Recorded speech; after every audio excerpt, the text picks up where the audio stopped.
April 1945.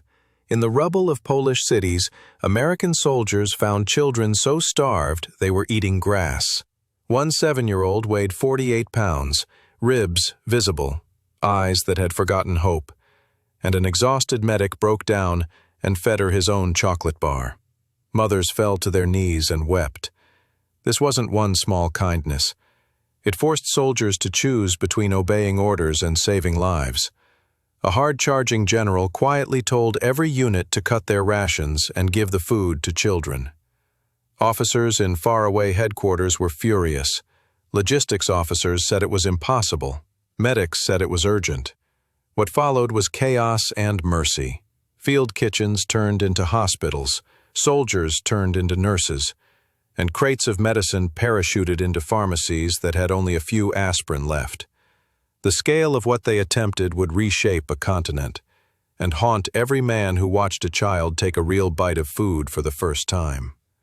When troops break the rules to stop a slow death, who gets to say what victory really means?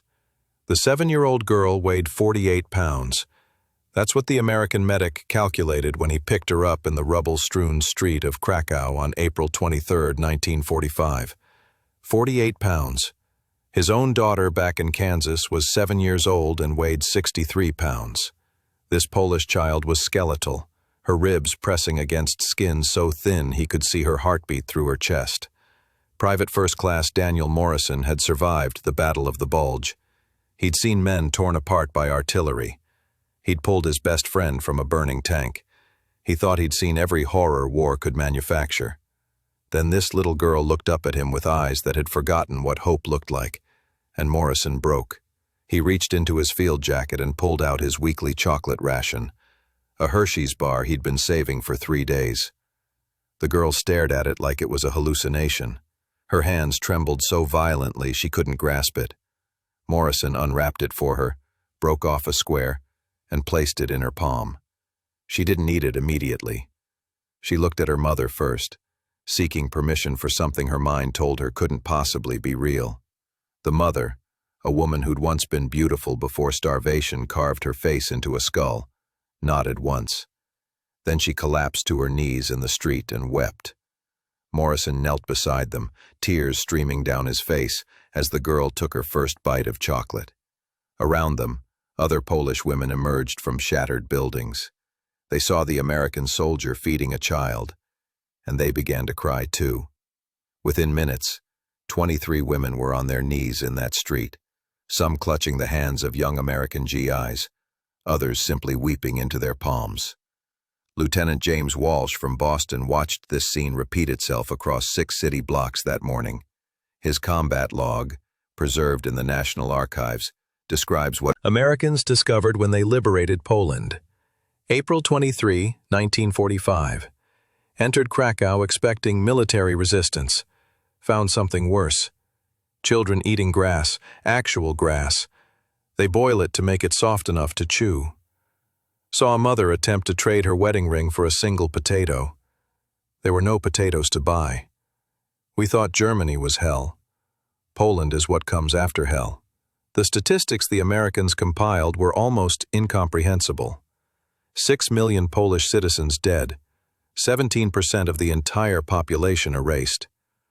Over 2 million children orphaned or separated from families.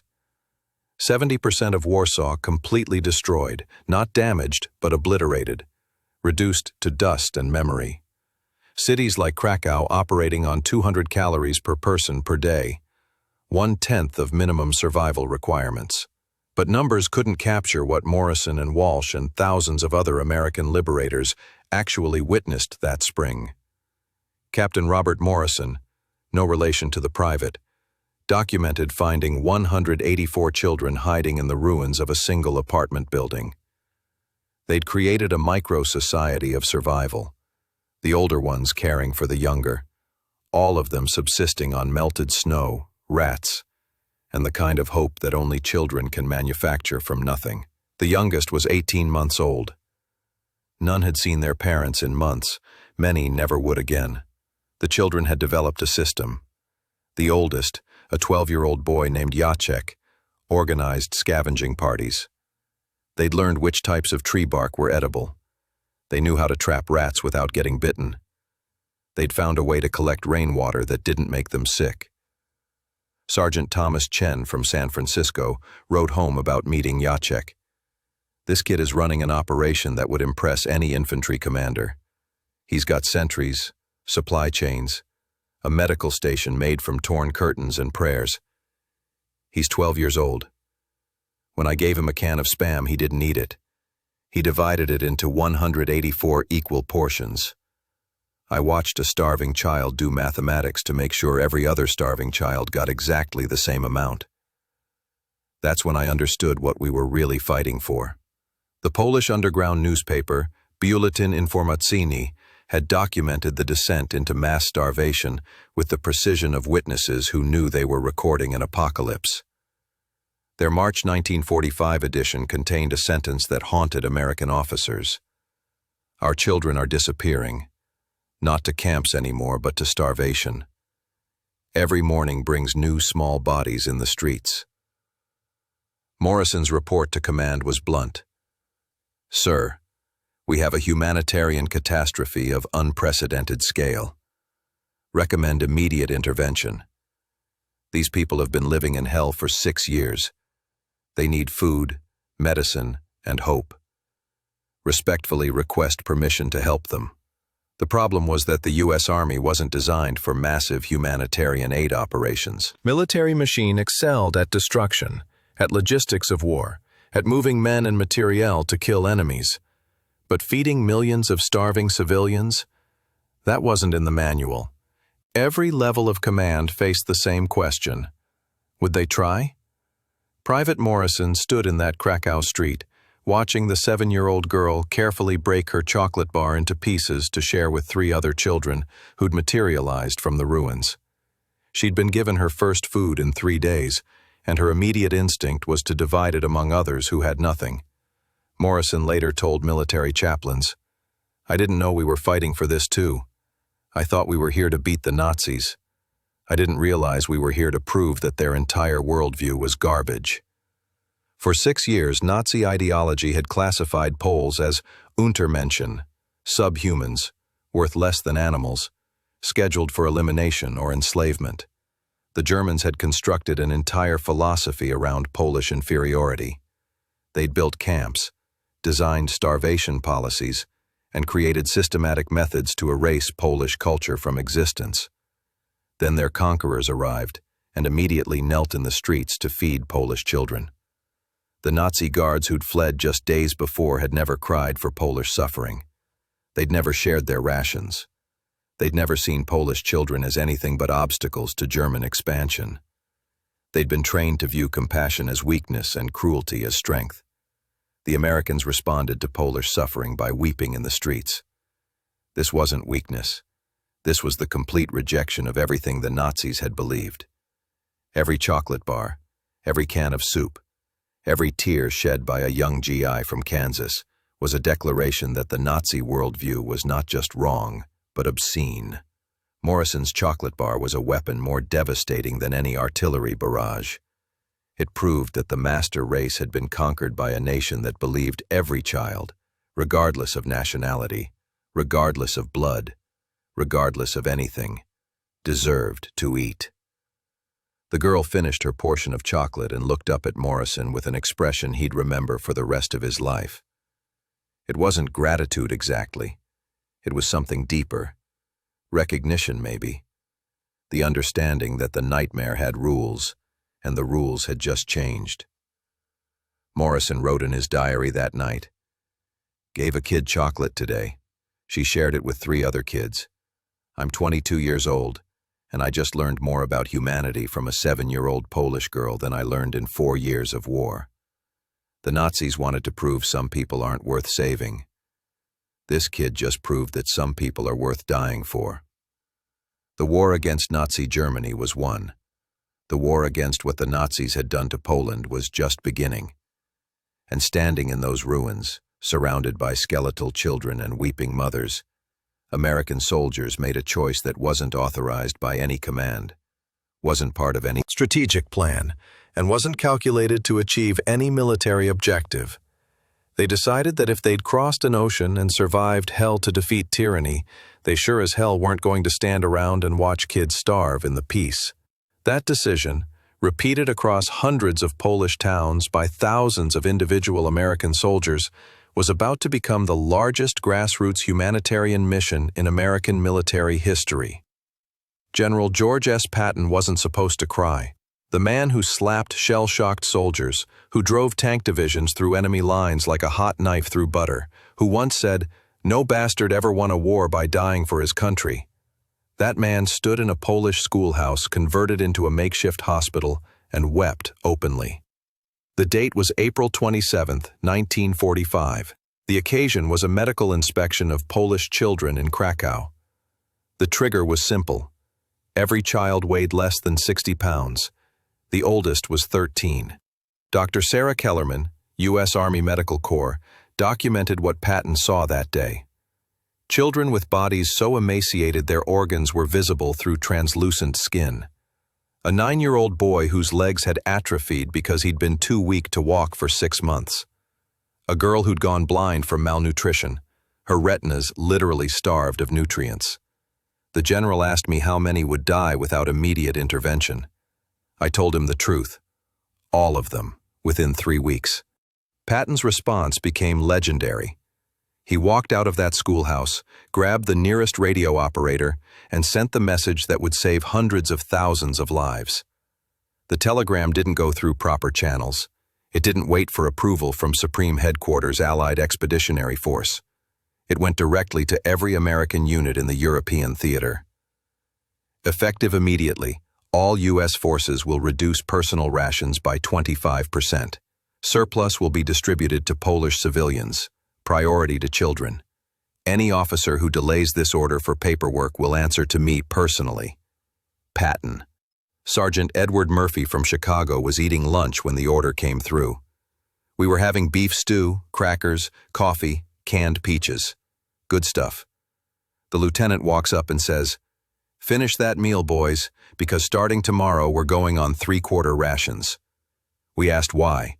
He said, "Because Polish kids are eating grass, and the general says we're done watching it happen." Nobody complained. Not one guy. The Supreme Allied Command was furious. General Dwight Eisenhower sent a blistering message demanding Patton justify the unauthorized redistribution of military resources. Patton's response is preserved in military archives. "Ike, I've spent 3 years teaching men to kill efficiently. If I can't spend 3 weeks teaching them to feed children, what the hell did we fight this war for? Court-martial me if you want. These kids eat first." Eisenhower never sent that court-martial. Instead, within 48 hours he made Patton's unauthorized order official Allied policy across Poland. The logistics of American generosity are staggering. Private First Class Raymond Chen, Quartermaster Corps, described the immediate challenge. "We had to reduce every soldier's daily ration from 4,000 calories to 3,000 calories. That's breakfast, lunch, and dinner cut by a quarter. Then we had to transport that surplus food, 347,000 ration packets in the first 2 days alone, to Polish civilians scattered across hundreds of destroyed cities and towns. We had 72 hours to prevent mass starvation. Nobody slept." American soldiers didn't just give up food, they gave up everything that could help. Private Leonard Washington from Alabama wrote home, "Mama, I sent you a package last month with a German officer's pistol I captured. Consider it my last souvenir, because from now on, everything I can carry goes to Polish families. Yesterday I gave a woman my winter coat because her daughter was shivering in a dress made from potato sacks. I gave a boy my cigarettes to trade for milk for his baby sister. Every guy in my unit is doing the same. We came here to beat Nazis. Turns out the real victory is making sure Hitler's victims survive." The speed of American response shocked even Allied commanders. Within 1 week, the U.S. Army had established 89 field kitchens across Poland, each feeding up to 15,000 civilians daily. Distributed over 2.4 million emergency ration packets. Airlifted 340 tons of medical supplies to Polish hospitals. Assigned 1,200 military doctors and nurses to civilian care. Lieutenant Martha Reynolds, one of the first American nurses in Warsaw, documented the transformation. Day 1. We set up in the ruins of a school. No roof, no windows. Bodies of dead children still in the basement from winter. Polish mothers brought us their starving babies, some already dead, most dying.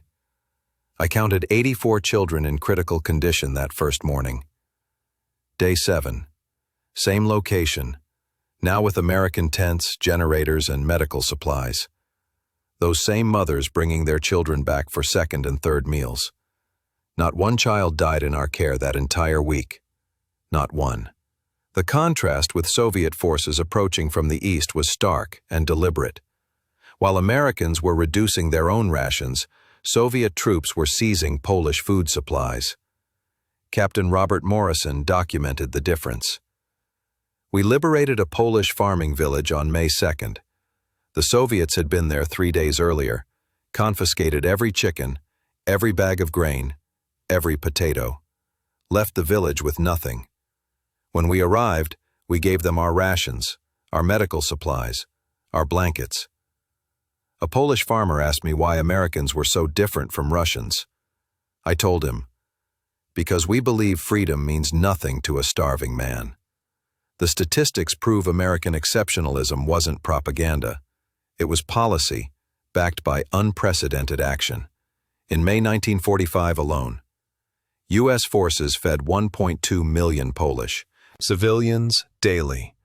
American field hospitals treated 89,000 Polish children for severe malnutrition.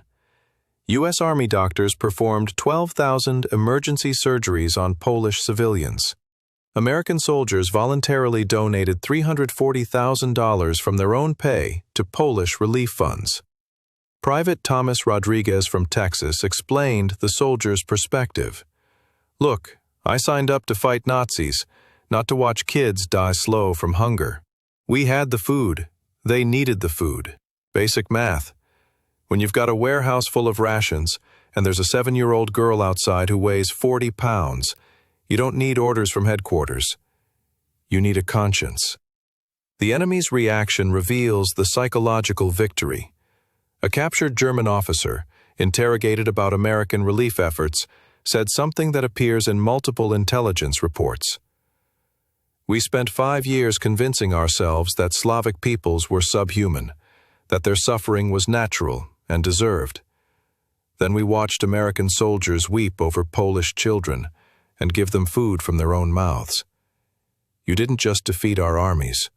You proved our entire worldview was a lie. Patton's unauthorized order created the template for post-war American policy. The Marshall Plan, announced 2 years later, was essentially this same principle multiplied by billions of dollars. The radical idea that American strength meant healing, not just conquering. But it started here, in May 1945, with one general's refusal to watch children die while American warehouses were full. Patton wrote in his diary on May 15th, "Today I toured a Polish orphanage we've been feeding for 2 weeks. A boy who couldn't walk when we arrived ran up and hugged me. His name is Carol. He's 6 years old. He called me the American Angel. I've been called a lot of things in this war. That's the only one that matters." The scope of transformation was impossible, yet documented. Krakow, surviving on 200 calories per person per day when Americans arrived, was receiving 2,100 calories per person daily within 3 weeks. Warsaw, where mothers had been burying 3 children per day in mass graves, saw 0 child starvation deaths in American-controlled zones by June 1st. Sergeant Michael O'Connor organized the first candy patrols in early May, squads of soldiers whose only mission was finding hungry children. "Command thought I was crazy," O'Connor later recalled. "I told them, 'Sir, I've got 20 guys who volunteered to walk Polish neighborhoods handing out chocolate bars and crackers. You can assign us to guard duty, or you can let us feed kids. Your choice.' They let us feed kids. The candy patrols became standard practice across American zones. Soldiers would pool their rations, fill their packs with food instead of ammunition, and systematically search bombed-out buildings for hidden families. Private James Walsh found an 8-year-old girl named Anna in a collapsed apartment building, trying to feed her baby brother wallpaper paste mixed with snow. I gave her everything I had: 2 chocolate bars, canned meat, crackers, powdered milk. She looked at the food, then at me, then started crying so hard she couldn't breathe. Her mother came out of hiding, saw American uniforms, and collapsed. She thought we were going to shoot them. Instead, we carried them to our field kitchen and fed them hot soup. That mother was Maria Kowalska. Her testimony, recorded by military chaplain Father Thomas O'Brien, captures the Polish perspective. For 3 years, Germans took everything: my husband, our home, our food, our hope. My children were dying and I could do nothing. Then American soldiers came. A boy. He couldn't have been 20 years old. He picked up my son Carol and carried him like he was precious. This soldier fed my baby soup, real soup, with meat. Carol asked me, "Mama, is this real?" He thought food was a dream. The American soldier was crying. I was crying.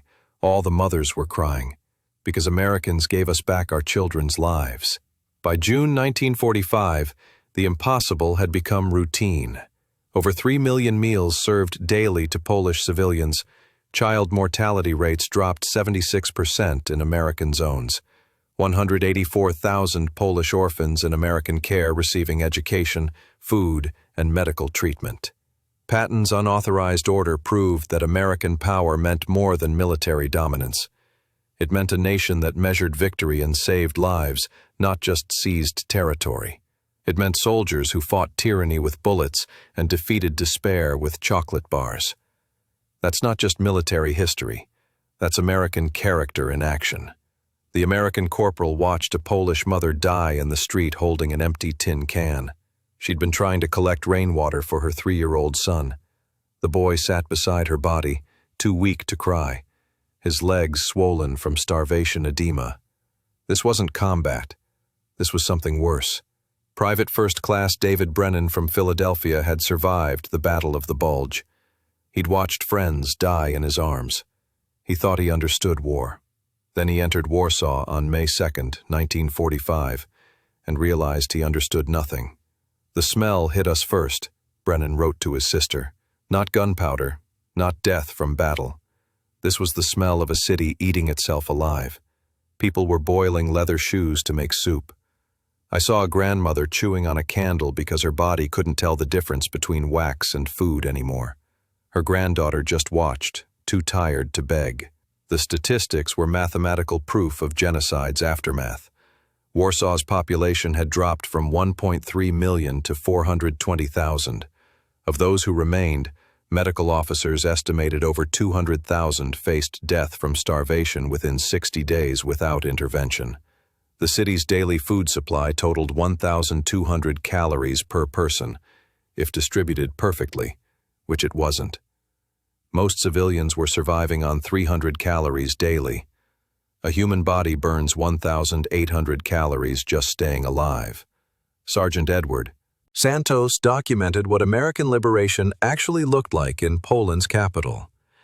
"We rolled into the city expecting cheers. We got silence. These people were too weak to celebrate. I watched a woman collapse trying to wave at our tanks. Just raising her arm was too much effort. She weighed maybe 70 pounds. Our medic said she had maybe a week left." Captain William Thompson, commanding officer of the 89th Infantry Division's field kitchens, faced an impossible equation. His unit carried enough rations to feed 3,000 soldiers for 30 days. They now faced 200,000 starving civilians who needed food today. The math didn't work. The regulations didn't allow for this. The paperwork would take weeks. So Thompson tore up the paperwork. "I radioed Division Command," Thompson later testified before Congress. "I told them we were converting every field kitchen in Warsaw to civilian feeding operations immediately. I told them I was reducing soldier rations to 1 meal per day. I told them I didn't care if they court-martialed me.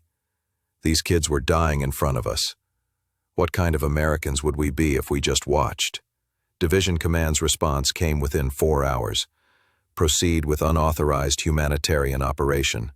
We'll handle Eisenhower. The American feeding operation in Warsaw became the largest emergency relief mission in military history. The numbers tell a story of organized chaos turned into systematic salvation.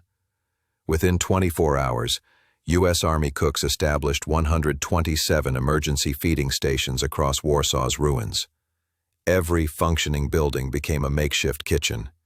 Soldiers worked 20-hour shifts cooking soup in helmets when they ran out of pots. Within 48 hours, American quartermasters had requisitioned every food supply within 200 miles. They weren't asking permission anymore. They simply took what they needed and filled out seizure forms later. Within 72 hours, the U.S. Army Air Corps began emergency supply runs from liberated German stockpiles. Flying every available transport plane, they delivered 340 tons of food daily to Warsaw. The pilots flew missions in weather that grounded every other Allied air operation. Within 1 week, American soldiers were serving 847,000 meals daily to Warsaw's civilians. They'd converted ammunition factories into bakeries. They'd turned German warehouses into food distribution centers. They'd created a supply chain from nothing. Private Leonard Washington, an African-American soldier from Georgia, found himself running a feeding station in Warsaw's devastated Jewish quarter. His journal entry from May 9, 1945 captures the transformation. Started the day with 200 pounds of flour, some canned milk, and hope. Fed 3,400 people. I don't know how we did it. The Polish women who survived helped us stretch everything. They showed us how to make soup that could feed 10 people from ingredients meant for 3.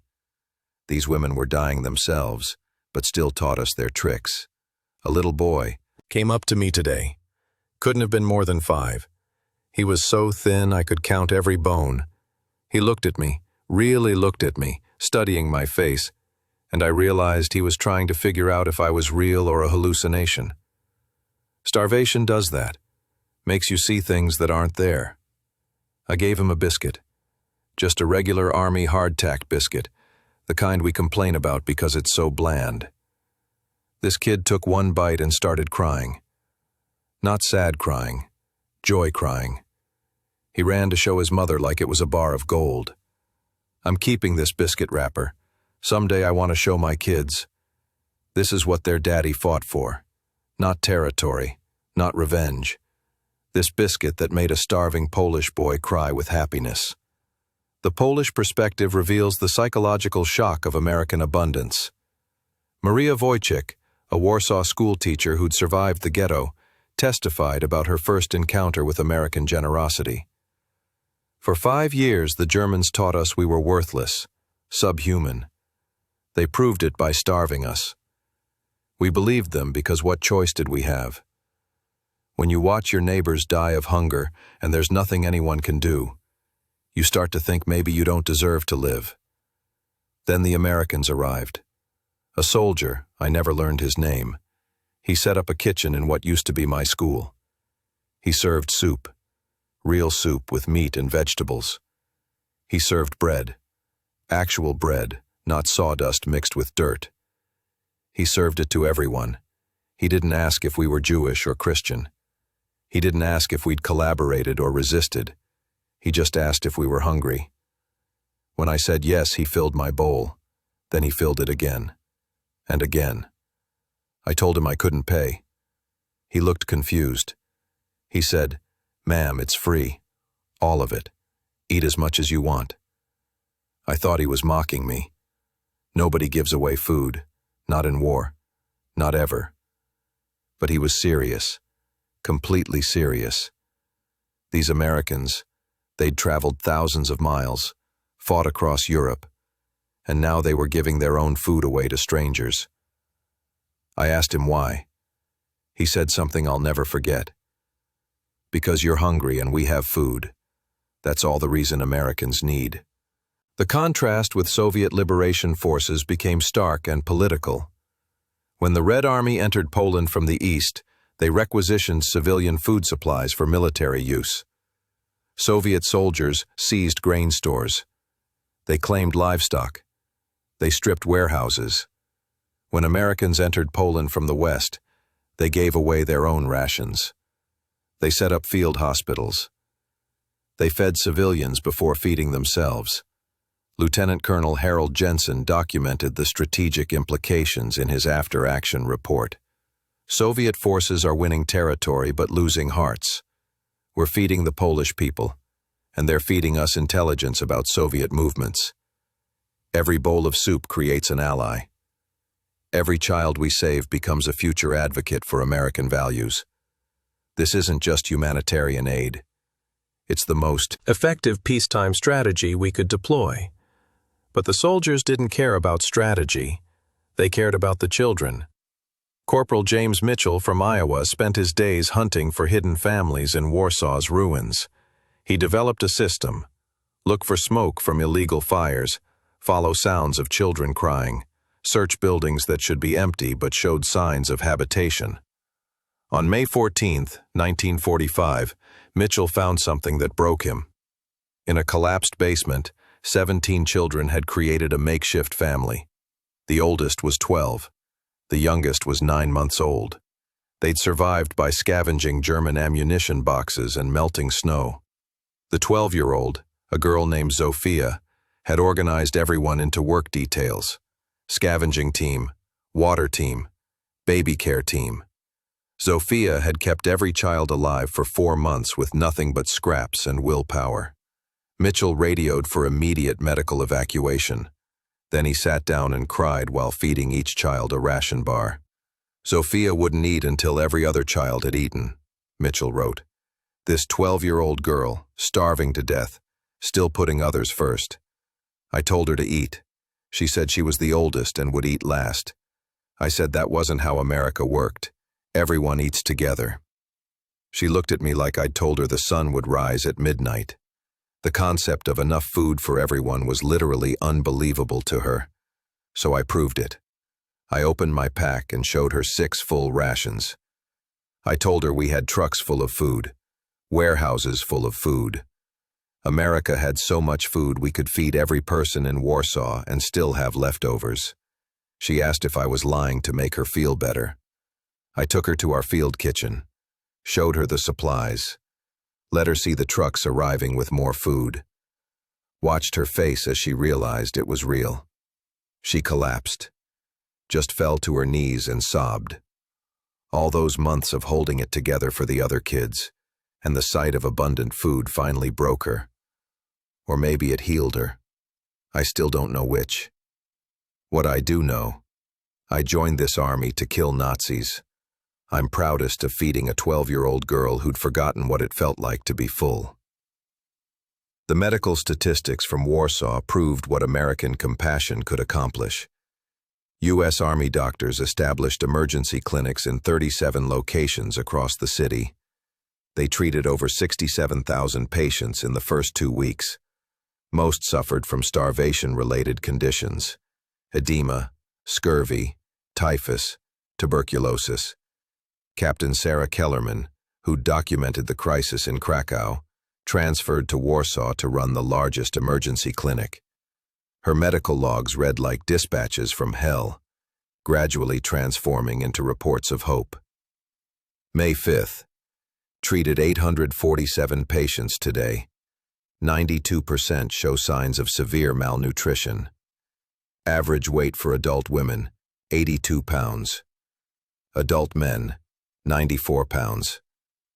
Children under 5, critical across the board. We're losing patients faster than we can treat them. May 12. Treated 923 patients. Today. First time I've seen more survivors than deaths. American rations are making the difference. Patients who received food packets 1 week ago are showing weight gain. It's working. May 19.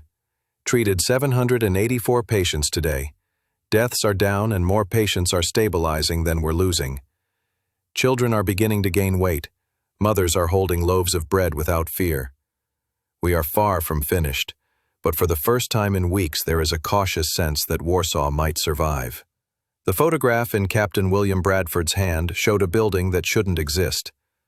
Podorwem Pharmacy, nestled in what had been the Krakow ghetto, still stood while everything around it had been systematically demolished. The Nazis had turned this neighborhood into a killing ground, yet somehow this single structure survived. Bradford studied the image, then looked at the reality before him. The pharmacy's windows were shattered. Bullet holes scarred the walls. But the door was open, and inside, a man was working. Tadeusz Punkovich was 42 years old and looked 70. His white pharmacist's coat, once pristine, was now gray with ash and dried blood. He stood behind a counter that held perhaps 20 bottles of medicine. His entire inventory after 6 years of Nazi occupation. Before him stretched a line of Polish civilians that disappeared into the rubble-strewn street. Most were children. Many wouldn't survive the week without intervention. Bradford watched Punkovich carefully divide a single aspirin into quarters with a razor blade. 4 children, 1 pill. The pharmacist's hands didn't shake. He'd been doing this for years. "Sir," Bradford's translator said quietly. He refused German orders to relocate when they created the ghetto. He stayed here the entire war. The math was staggering. The Krakow ghetto had held over 15,000 Jews at its peak. Now, perhaps 2,000 survivors remained scattered across the ruins, along with thousands of other Polish civilians who'd fled to the devastated area because it was the only place the retreating Nazis hadn't bothered to mine. All of them were sick. All of them were starving. And this one man, with his 20 bottles of medicine, was trying to save them all. Bradford approached the counter. Punkovich looked up, his eyes showing no surprise at the American uniform. He'd seen everything already. "You speak English?" Bradford asked. "Some." Punkovich's accent was thick but clear. "You have medicine?" Bradford had seen a lot of desperate men in this war. This wasn't desperation. This was something harder. A man who knew the odds were impossible but refused to surrender anyway. "How long have you been doing this?" Bradford asked. "Since 1941. 4 years, 2 months, 17 days. Punkovich gestured at the children waiting in line. "Typhus, tuberculosis, malnutrition, dysentery. I have aspirin, iodine, and bandages. Nothing else." A young girl, maybe 9 years old, stumbled forward. Her skin had the yellow tinge of advanced jaundice. Pankowitz examined her with practiced efficiency, then reached for one of his precious bottles. Bradford watched him divide a single dose of sulfa powder into 2 portions. The girl took hers. The other half went back on the shelf for tomorrow's patient. "How many can you save?" Bradford asked. "With what you have." Pankowitz looked at him with eyes that had watched thousands die. "Maybe 10, maybe 15, if I am very lucky and God is merciful." The line outside held at least 60 children. Bradford pulled out his radio. His hands were shaking now, but not from fear, from rage at what the Nazis had done, and from something else. The sudden, absolute certainty that American power was about to change everything in this ruined place. "Bradford to Medical Command. Priority Alpha. I need a full field hospital supply drop. Krakow coordinates. I need it in 72 hours or less." The radio crackled. "Captain, we're still establishing supply lines. Standard procedure requires—" "I don't care about standard procedure," Bradford interrupted. "I've got a Polish pharmacist who spent 4 years fighting the Nazis with aspirin. He saved lives when the entire German army was trying to kill everyone in this city. Now he's got 60 dying kids in line and 20 bottles of medicine. We can fix this. Right now. Today." The silence stretched for 5 seconds. Then, "What exactly do you need, Captain?" Bradford looked around the ruined pharmacy. At Pankowitz, still calmly treating patients with his impossible rationing. At the children waiting with the patience of those who'd learned that hope was a luxury, but survival required trying anyway. At the Polish medical students, teenagers, really, who'd appeared from the rubble to help, armed with nothing but determination and faith that somehow this would work. "Everything," Bradford said. Sulfa drugs, penicillin, vaccines, bandages, surgical equipment. I want 12 tons of medical supplies on the ground here within 3 days. I want enough to turn this pharmacy into a fortress. Confirmed. Willow Run is loading a transport now. 72 hours, Captain. Bradford turned to Pankowitz. The pharmacist had understood enough English to catch the important parts. His expression hadn't changed, but his hands had finally stopped moving. 12 tons? Pankowitz asked quietly. The United States Army Medical Corps doesn't do anything small, Bradford said. You held the line for 4 years with 20 bottles. Let's see what you can do with an arsenal. For the first time, Tadeusz Pankowicz smiled. 71 hours later, 4 C-47 transport aircraft landed at the makeshift airfield outside Krakow. The cargo doors opened to reveal 12.4 tons of medical supplies, more medicine than had existed in all of Poland for the previous 3 years combined. Lieutenant Sarah Morrison, U.S. Army Nurse Corps, supervised the unloading. She'd volunteered for this mission after hearing Bradford's radio call. Now she stood in the ruins of Pod Orlem Pharmacy, watching Polish medical students' faces as American soldiers carried in crate after crate of supplies. Penicillin, one student whispered, reading a label with shaking hands. We have not seen penicillin since 1942. Morrison started organizing triage. Her training had prepared her for battlefield medicine, not civilian mass casualty care, but American nurses improvised. Within 4 hours, they'd converted 3 surrounding buildings into examination rooms, treatment centers, and recovery wards. Pankowitz moved through the organized chaos like a general commanding troops he'd always known would arrive. The children came in waves. Sergeant Thomas Chen, who'd helped feed kids in Warsaw, stood guard at the entrance. He'd thought he was done being shocked by Polish suffering. He was wrong. Ma'am, he called to Morrison, we've got maybe 200 people waiting outside, most of them kids. Some of them, he stopped, struggling for words. Some of them are really bad. Morrison stepped outside. Chen was right.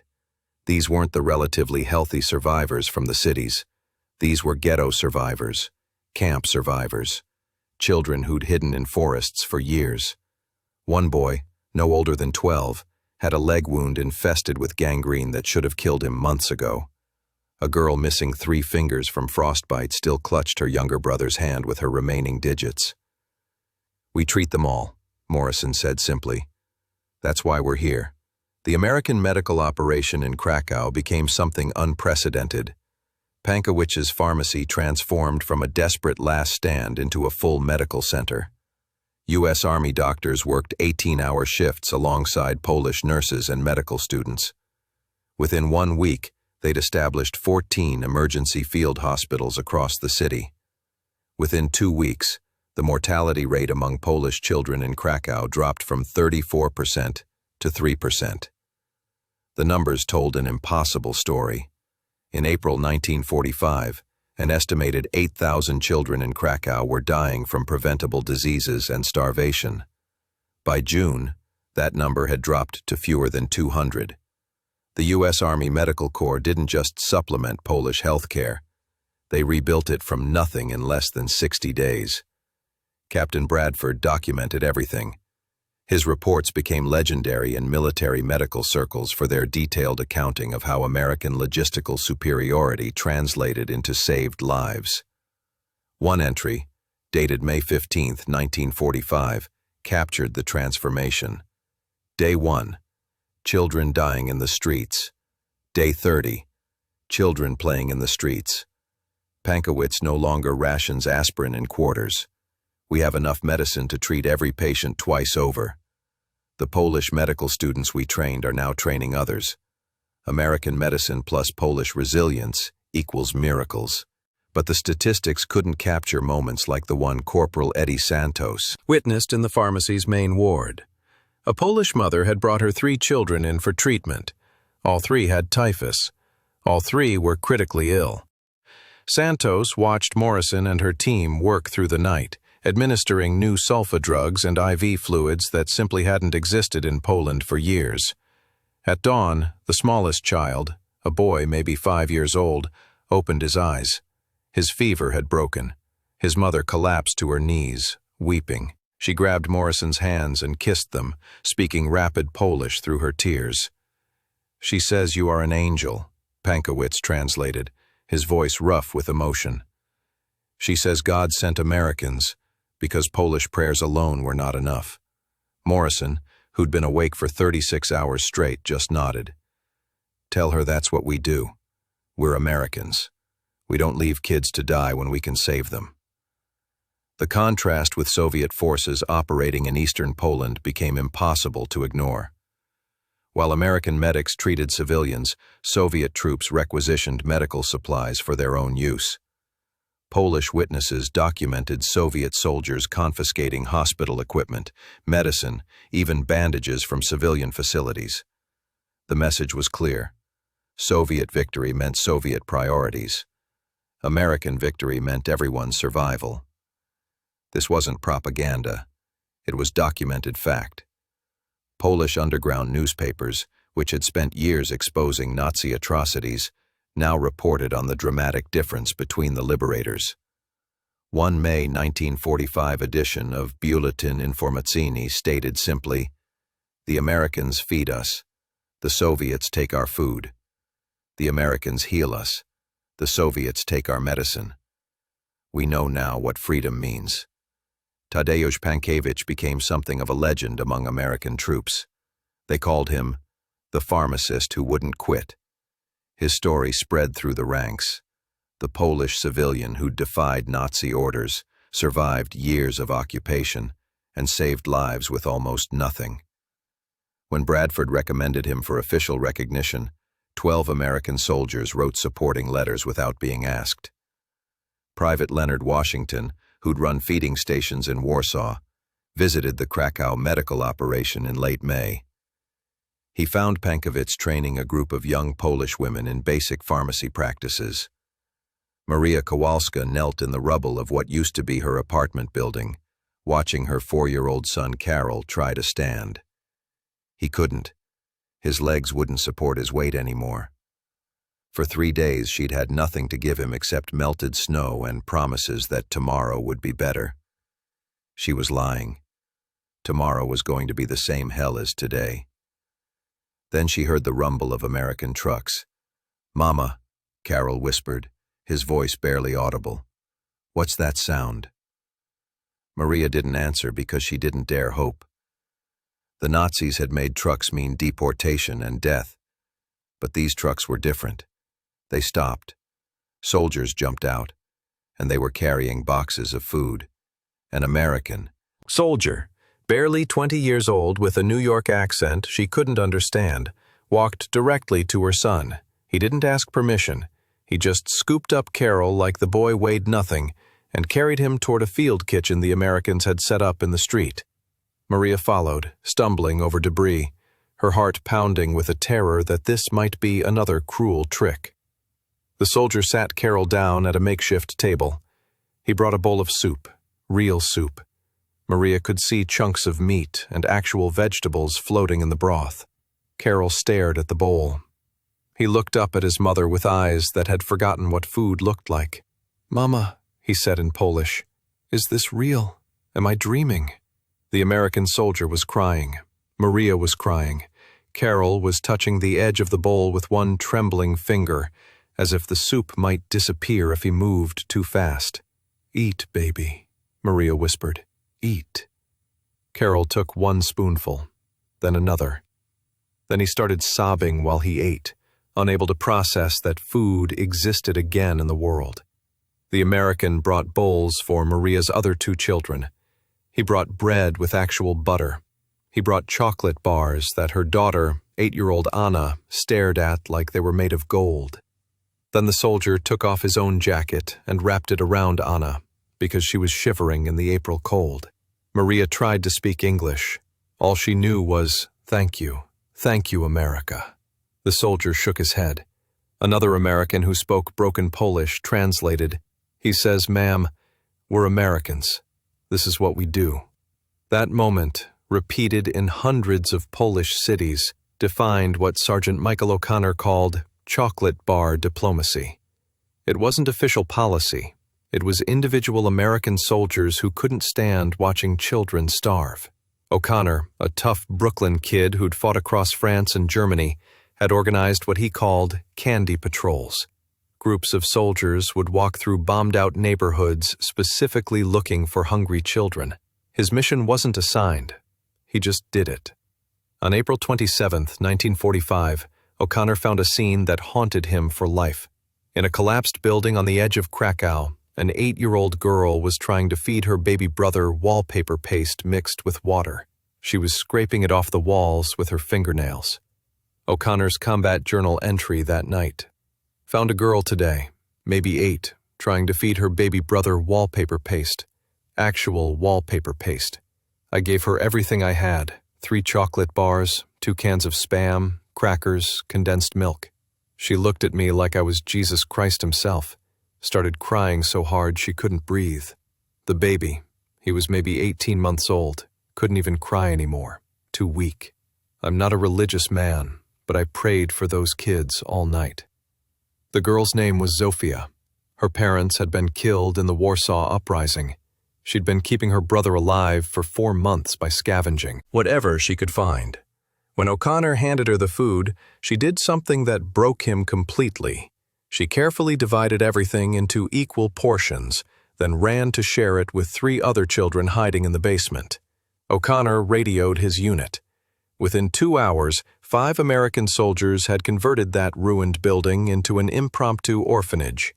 They brought blankets, medical supplies, and hot meals. They found 17 children total, all under age 10, all living like rats in the rubble. Private Leonard Washington, one of the few African-American soldiers in the European theater, took charge of the building. He wrote home to his mother in Chicago, "Mom, remember how you taught me to always help people who got it worse than you? Well, I found them.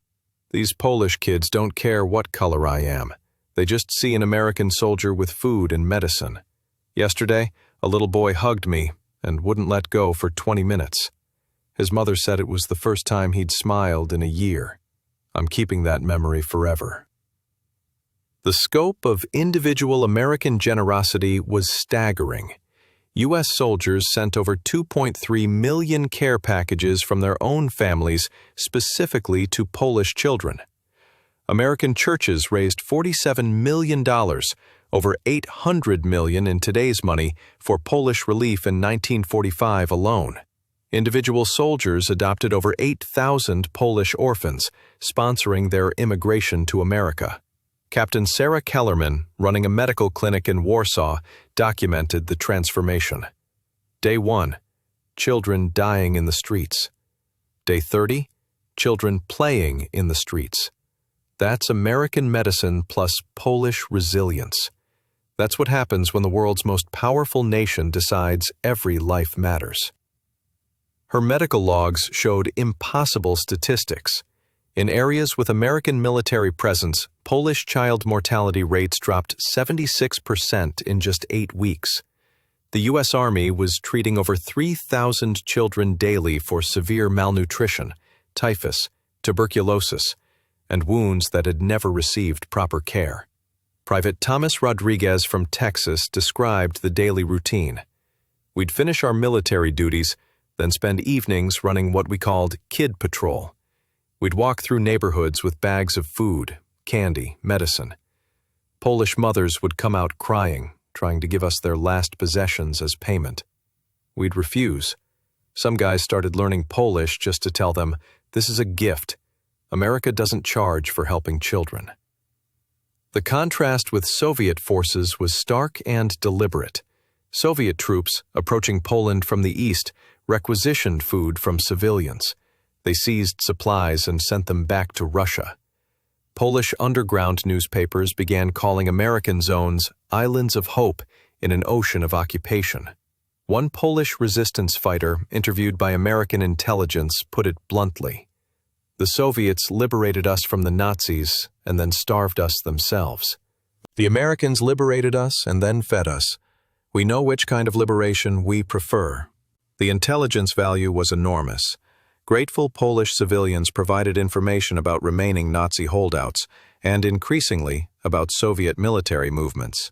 Lieutenant Colonel Harold Jensen wrote in classified reports, "Our humanitarian aid is worth more than a dozen intelligence divisions. Poles trust us because we proved we care whether their children live or die. But for the soldiers doing the work, it wasn't about intelligence or geopolitics, it was personal." Corporal Eddie Santos kept a photograph of a Polish boy he'd found in Krakow, so malnourished, the child weighed just 38 pounds at age 7. Santos had personally nursed him back to health over 6 weeks, spending his own money to buy extra food from local farmers. The boy's weight increased to 62 pounds. He learned to smile again. "I joined the army to fight Nazis," Santos wrote to his sister. "I'm staying to save kids. That's the real victory right there. Not the tanks we destroyed or cities we captured, but the children who'll grow up because we gave a damn." The medical evidence supported the pride. Dr. Kellerman's final report from Poland documented treating 89,000 children for severe malnutrition. Of those, 86,000 survived, a 96% survival rate for children who would have been corpses without intervention. American field kitchens, originally designed to feed combat troops, were now serving over 3.2 million meals daily to Polish civilians. The U.S. military had established 423 permanent feeding stations across Poland by June 1945. They operated with American efficiency. No child waited more than 2 hours for food once they arrived at a station. Polish teacher Maria Wojcik, who helped coordinate distribution, described the psychological shift. "For 5 years under Nazi occupation, we learned that power meant cruelty, that soldiers meant death, that foreign armies came to destroy. Then the Americans arrived and taught us something we'd forgotten. Power can mean protection. Soldiers can mean salvation. Foreign armies can come to build instead of destroy." Her testimony, preserved in the Polish-American Historical Association archives, captures the moment an entire nation's worldview changed. But perhaps the most powerful validation came from an unexpected source: captured German officers. One Wehrmacht captain, held in an American POW camp, told his interrogators something remarkable. "We were taught that Americans were soft, weak, corrupted by democracy and compassion. Then I watched American soldiers voluntarily starve themselves to feed Polish children. I watched them work 18-hour days to save people they'd never met. That's when I knew we'd lost more than the war. We'd lost the argument about what strength really means." The Marshall Plan, announced 2 years later, was essentially chocolate bar. Diplomacy on continental scale. The same American impulse to feed the hungry and heal the wounded, now backed by billions of dollars and years of commitment. But it started here, in Polish rubble, with soldiers like O'Connor and Santos and Washington, who couldn't walk past a starving child without doing something about it. Maria Kowalska's son Karol survived. He grew up, immigrated to America, and became a pediatrician in Chicago.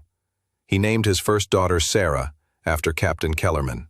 He kept the wrapper from that first chocolate bar his entire life, framed on his office wall with a caption, "The day I learned Americans save children."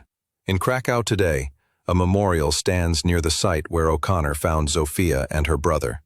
The inscription reads in Polish and English, "They came as soldiers, they stayed as saviors, they left as legends."